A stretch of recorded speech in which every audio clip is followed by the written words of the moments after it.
El día 26 de junio de 1881 se conmemora el combate de Sangrar, un combate entre la tropa peruana comandada por el coronel Manuel de la Encarnación Bento y una compañía del regimiento Buin al mando del capitán José Luis Araneda. En este video les voy a contar esa historia. El día 23 de junio llega a Canta, que es donde se encontraba el coronel Bento, una nota fechada en Cerro de Pasco el día 21 de este mismo mes, del comandante chileno Ambrosio Letelier, imponiéndole deponer las armas y, si no lo hicieran, su división arrasaría a su paso por Canta y los pueblos de esa sección territorial. Ambrosio Letelier, que ya venía volviendo por órdenes de Patricio Lynch, el jefe de la ocupación de Lima, seguía haciendo de las suyas en ese sector.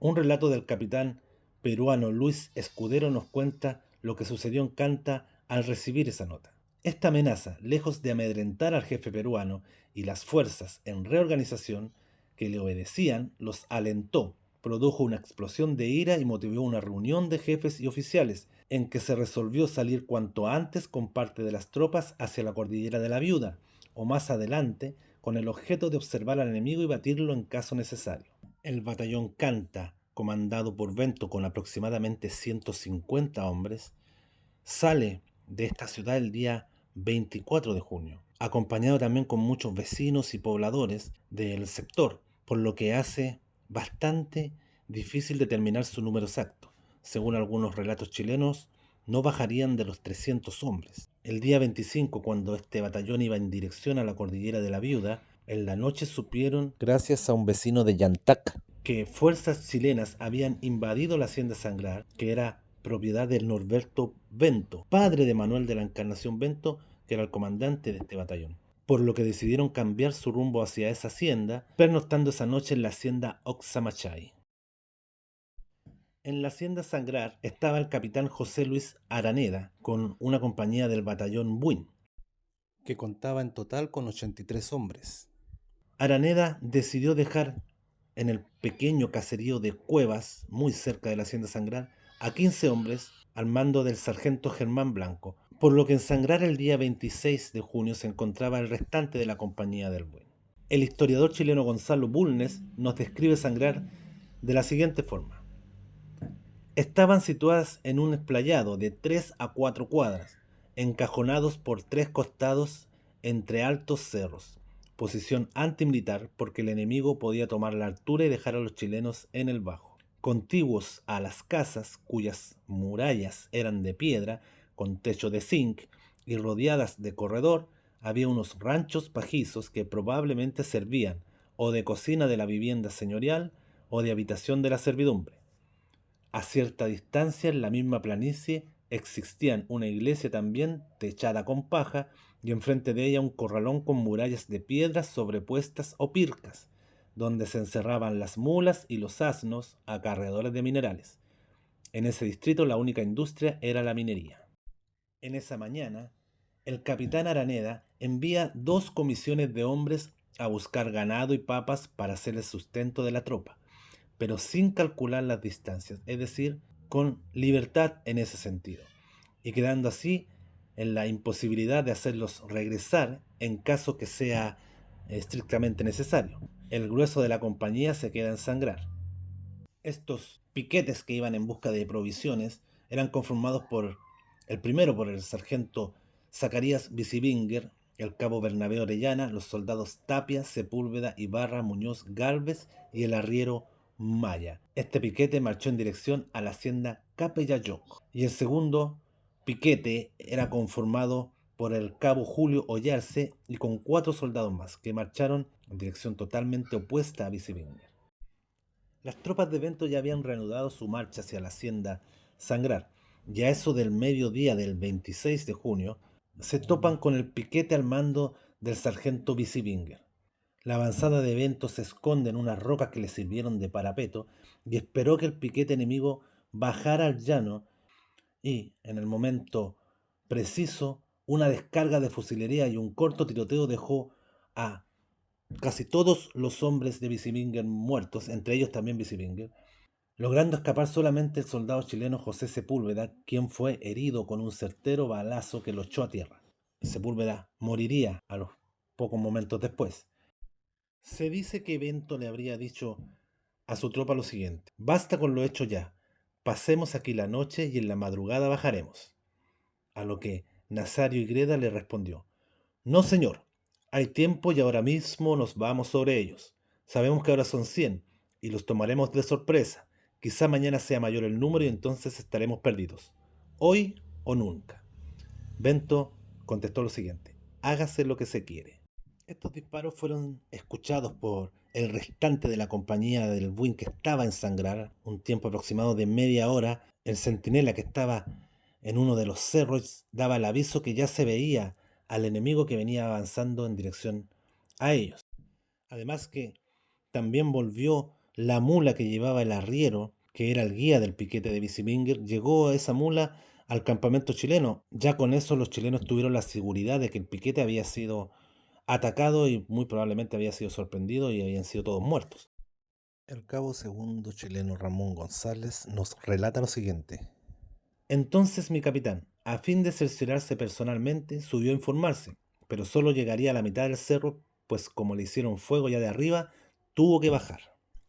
Por los relatos rescatados, los chilenos en la hacienda eran solo 56 hombres en total: Araneda, 3 oficiales, un corneta y 51 de tropa, de los cuales algunos de ellos fueron destacados en las alturas como vigías, los que fueron atacados replegándose a su base. Los 15 hombres en cuevas estaban al mando del Germán Blanco y el restante habían sido los 2 piquetes que habían enviado Araneda en la mañana a buscar papas.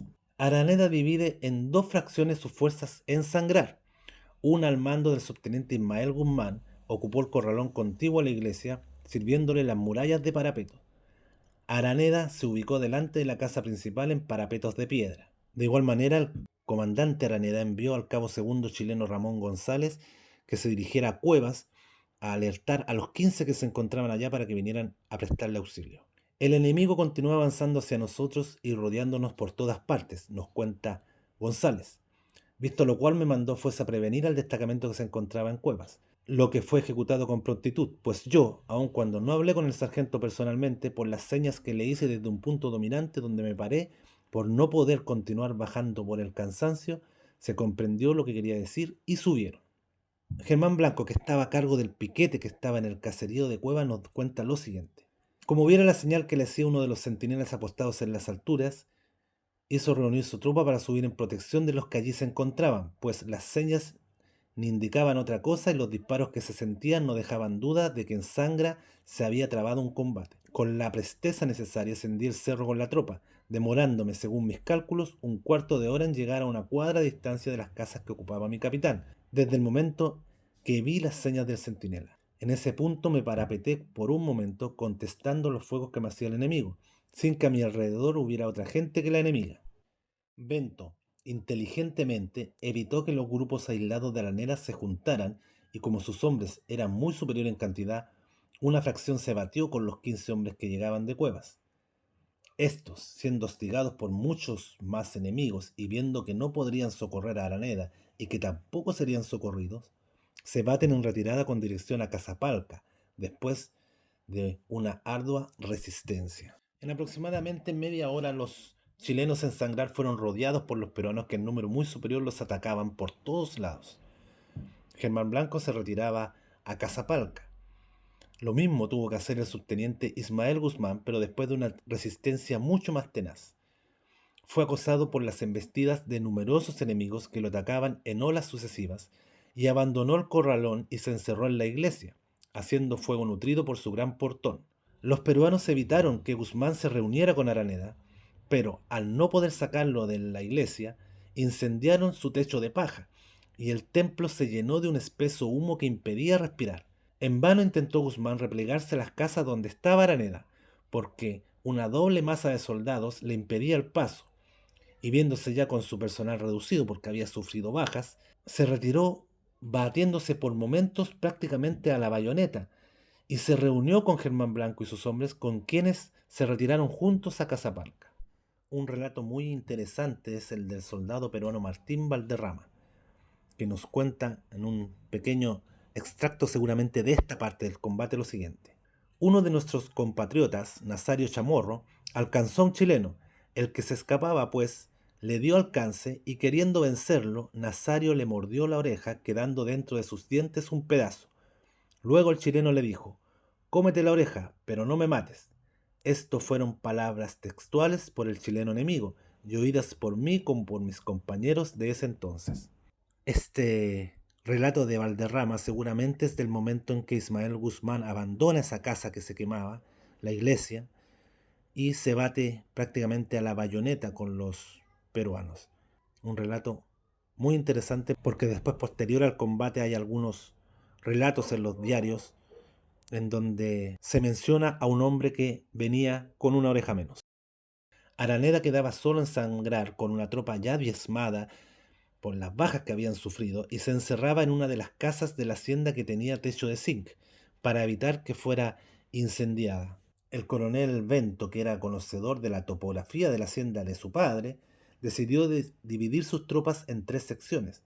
La primera fracción bajo el mando del teniente Marcos Icochea, la segunda fracción al mando del propio Bento y la tercera fracción comandada por el capitán Victoriano Calderón. Acá hay un relato del sargento segundo Urbano Loreto, que dice lo siguiente: «Tendríamos unos 5 muertos en ese instante y algunos heridos cuando mi capitán ordenó entrarnos a una casa de paja. Así lo hicimos, pero como pronto la incendiaron, volvió mi capitán a ordenar nos fuéramos a las trincheras. En efecto salimos, mas como el corneta Águila dijera en ese momento a encerrarnos en la casa de piedra, nos dirigimos en el acto hacia allá, por haber sido aceptada la indicación del corneta por mi capitán». José Dolores Ríos nos cuenta lo siguiente: «Después de 2 horas de sostenido fuego y considerando al capitán imposible mantenerse por más tiempo en las trincheras sin que todos hubieran corrido el peligro de perecer, pues ya hasta ese momento contábamos con 5 muertos y 9 heridos, y el enemigo nos iba estrechando más y más, y siempre dominándonos. Por último, el capitán determinó abandonar la trinchera para encerrarse en una casa que servía de cuartel al personal, y donde estaba depositada toda la munición que se llevaba para la división Letelier, casa que presentaba sólidas garantías de resistencia». Acá hay otro testimonio de el soldado Santos González Mondaca. «Mi capitán, metido dentro de una de las casas de paja, nada nos mandaba, y como las bajas que nos hacían eran considerables en proporción al número, buscó cada uno un lugar más seguro para refugiarse. Él fue a una casa de piedra con techo de zinc que sirvió de seguro baluarte a los que quedaban con vida. Yo desgraciadamente fui cortado cuando me dirigí hacia el mismo lugar y tomado prisionero». Los peruanos llegaban muchas veces hasta las mismas paredes de la casa donde se encontraba Araneda, junto con los pocos hombres que le quedaban y todos los heridos. Llegaban hasta las puertas y las ventanas, pero caían muertos por los disparos de los chilenos que le hacían desde el interior. Entonces intentaban también quemar esta casa. Ya no podían prender el techo porque era techo de zinc y la casa era bastante sólida. Trataban de prender las puertas y las ventanas de madera. Se ocultaban cuidadosamente detrás de las paredes. Algunos subieron al techo queriendo arrancar la cubierta de lata de las casas e incendiar las vigas. Pero los soldados chilenos, que sentían el paso de ellos por el movimiento de las planchas, hacían sus certeros disparos que obligaban al enemigo a bajarse de la casa. Pero como lo vemos, estaban totalmente rodeados por todos lados. No había escapatoria. Eran ya solo cerca de 20 hombres los que quedaban con Aranedas y Ríos defendiendo esa posición. Y después ya de más de 3 horas de lucha, Manuel de la Encarnación Bento hizo señales de parlamentario y, alzando la voz, pues las líneas estaban a quemarropas muy cerca, le pidió que se rindiera, manifestándole que respetaría sus vidas y que eran muy superiores y no tenían ningún tipo de esperanza de refuerzo. Se dice que el capitán Araneda, a cada una de las cosas que le gritaba Bento desde afuera, contestaba solamente con estas palabras dirigidas al corneta: «Toque calacuerda». Y el corneta, que era muy joven, que permaneció siempre al lado de Araneda, alzaba el instrumento y renovaba el combate. Los peruanos encendieron un rancho vecino, intentaron abrir forados para penetrar al recinto, se subieron al techo, como les dije, y arrancaron unas planchas para disparar por los agujeros a los pocos hombres que quedaban, que lograban seguir rechazando a los peruanos de Bento. El subteniente chileno José Dolores Ríos nos relata sobre este momento: «El enemigo nos intimaba que nos rindiéramos y nos hacía promesas de no hacernos mal alguno.